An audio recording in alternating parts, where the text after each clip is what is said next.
Hi, this is Dennise from ProGolfGals. I'm doing this video without Annie because she's in lockdown and can't get to a golf course. I'm here at the practice fairway at Bonnie Doon, which we are allowed to be, and they've just called the greens, so you can see there's a lot of sand on there.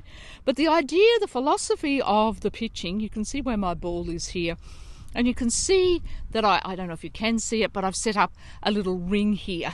That's 7 of my paces to the middle of that ring. And then I've got a blue flag, another 7 paces on, and then I have another yellow one. So the idea of the chipping is that we have the same length swing, and we're going to hit from back here. So the same length swing. So I'm hitting from this position here where you see the red in there. So we hit from here. I'm going to land it in that little circle, and if I land it in the little circle, which is 7 of my paces, with a wedge it will run an equivalent amount. It depends on the speed of the greens. And then if I take a 9-iron, it'll run a little bit more. It'll still land in that circle, but the 9-iron may run out in between the blue and the yellow flag. Then if I take an 8, runs a bit more, a 7 a bit more.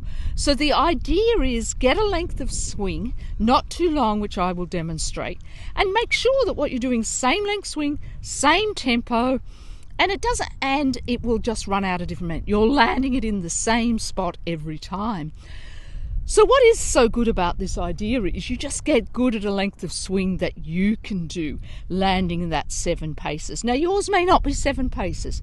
It can be anywhere from 5 to 15, I've found. But if you can get somewhere around the 7, that's very good. And I am saying you use a medium sandwich, let's say a sandwich, not a lob wedge. This philosophy will not work with a lob wedge. So it works from about a 4-iron up to a 52-degree sand wedge. So, but it will save you shots. It will build confidence. So let's have a look at that, and let's have a look at the technique. I've just picked up my new mic, which goes into the phone. You see a little bit there. So very exciting that I'm using that, but also picked it up. I've done some videoing with it. Had it on the tripod, doing great. And then wind gust came by and snapped that little thing at the end. So for the rest of the filming, I'm just going to have to do it without the mic. Just landed just outside, just at the far end of the landing zone. Let's do another. Landed in the middle of it, so you see it lands and runs. Now I'm just going to change cloth, so you can see I'm going to do the same swing, and you'll see this one will land in a similar position. Lands in the same position, runs a different amount. So one was with my wedge, the other one with an 8-iron or a 9-iron. It's an 8-iron, so here we go. Lands in the spot. You see how much further it runs. So they're landing in a very similar distance, running out a different amount. Hi everyone, Anne here. Big thanks to Dee for filming for us. At the moment we're struggling because we can't get together, as she mentioned, but hopefully not for too much longer. We'll be able to get out and do some more filming. Now I just want to explain using a diagram here what Dennise is talking about, because it's a really helpful concept to understand.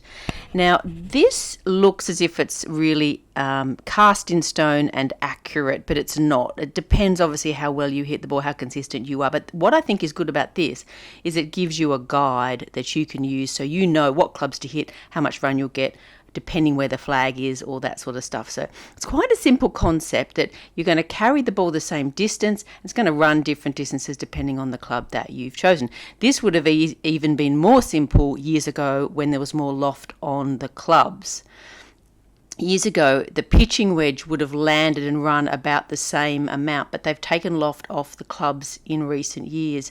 So the pitching wedge kind of acts a bit like a 9-iron nowadays. So the sand wedge lands about 7 and runs about 7. Or you could say it lands at 6 and runs 6, or it lands at 8 and runs 8. So it's about half and half of the full distance. So that's a good way to remember it. We've just used 7 here because that's what Dee was suggesting, and it's a good middle of the road amount. Now that means then that the pitching wedge would land and run a bit further. Now it would be so simple for us to say it lands 7 and goes 14, and then the 9-iron lands 7 and goes 21, and the 8-iron lands 7 and goes 28, because you're multiplying it by 7, but it doesn't unfortunately work that way. It may have done years ago, as I said, with the different lofts. But so take this with a bit of a grain of salt in terms of the exact distances it's going to run. And the idea of this is for you to play around with it. Go out onto the little practice chipping area that you've got. Spend some time, work out what it is for you, work out what's a comfortable carry distance for you. You always want to land the ball on the green, ideally, if you can. Sometimes you can't, just depending how close to the front the pin is.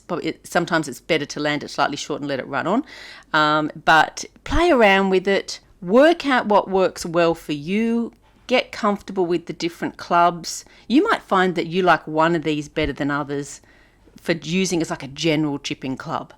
And then you can, sort of get a lot of confidence with that one. However, this is your theory. Notice that the sand wedge flies higher, and hence why it doesn't run as far. And then you go all the way down to the 8-iron, flies lower and runs further. So it's all to do with the loft of the club that you're using. It's pretty basic stuff, but I think having this visual can be helpful. If you've got any questions, feel free to put them down in the comments or send us an email. We'd love to hear from you. All right, signing off from Pro Golf Gals from Dennise and Anne.